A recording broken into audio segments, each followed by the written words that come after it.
Hey guys, welcome back. In today's video, we're diving into the truth about AMC, its potential cash dividends, and why the stock's trajectory could be far bigger than most people realize. Let's start by examining the on-balance volume, or OBV, which is an incredibly telling indicator for AMC.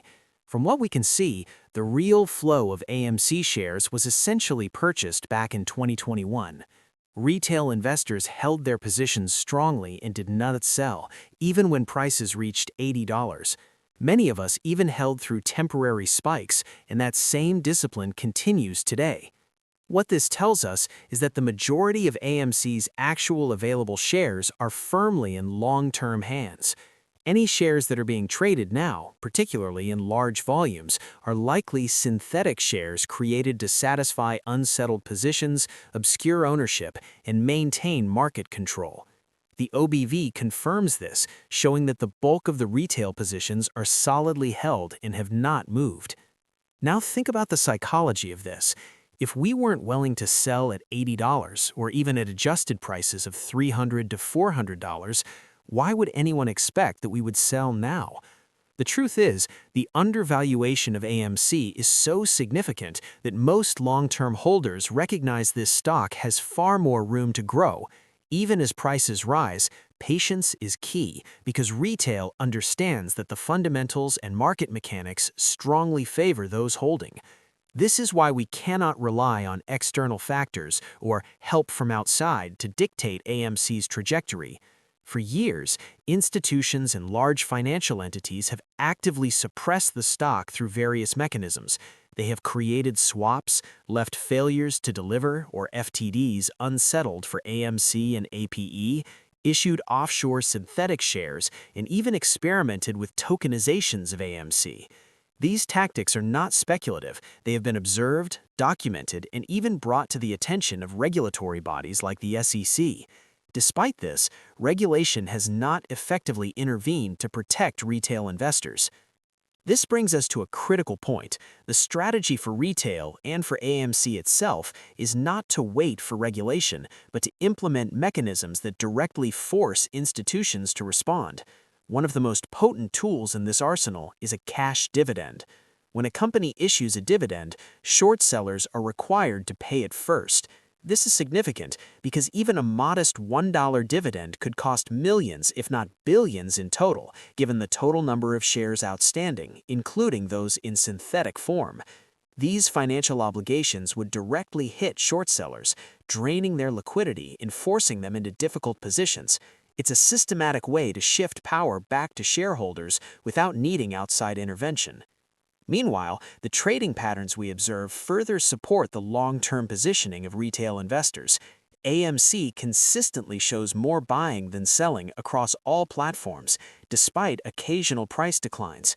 A stock drop of a few percent on any given day does not indicate that retail investors are liquidating en masse. Instead, it reflects the influence of large institutions such as BlackRock, Vanguard, Citadel, and other financial entities whose market power dwarfs that of individual retail investors.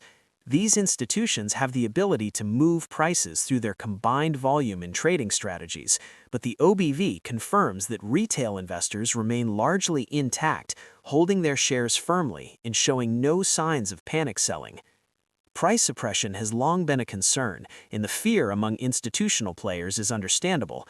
They know the potential magnitude of AMC's MOAS price, the theoretical mother of all short price, which could range anywhere from hundreds to tens of thousands of dollars per share, depending on market conditions, supply constraints, and true price discovery.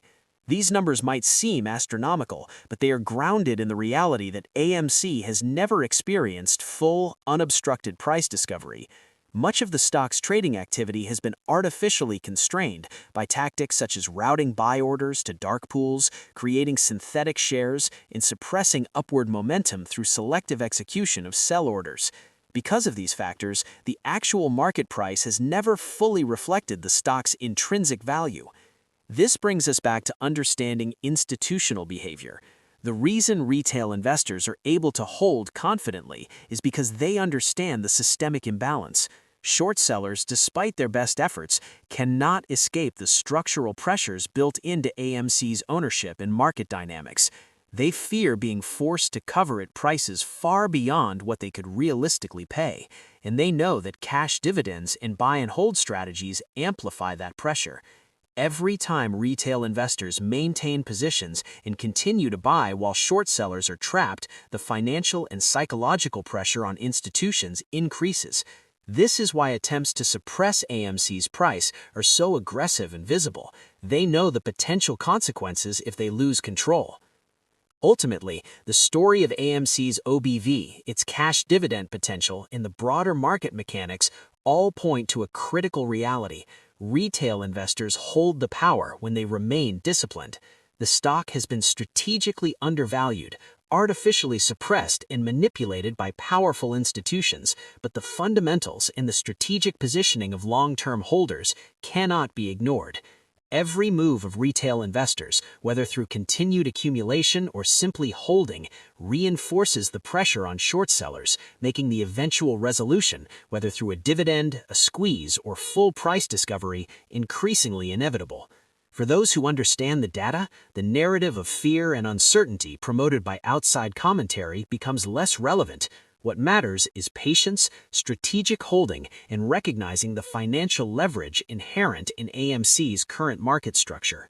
Let's now examine how institutions and market makers manipulate AMC and why this ensures that short sellers remain trapped.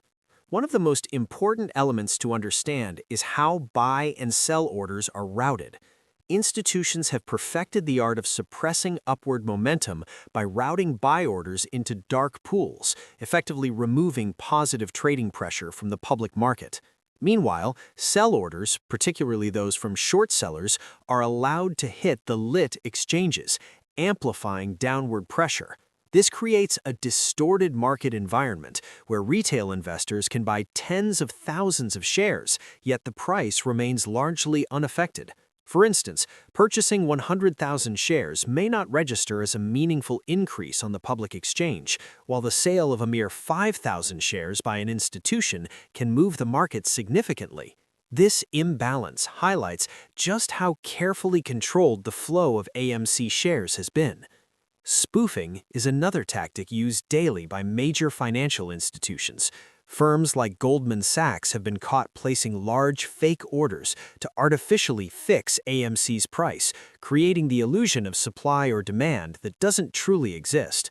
These fake orders are paired with parallel trading in off-exchange markets to divide risk and profits among themselves.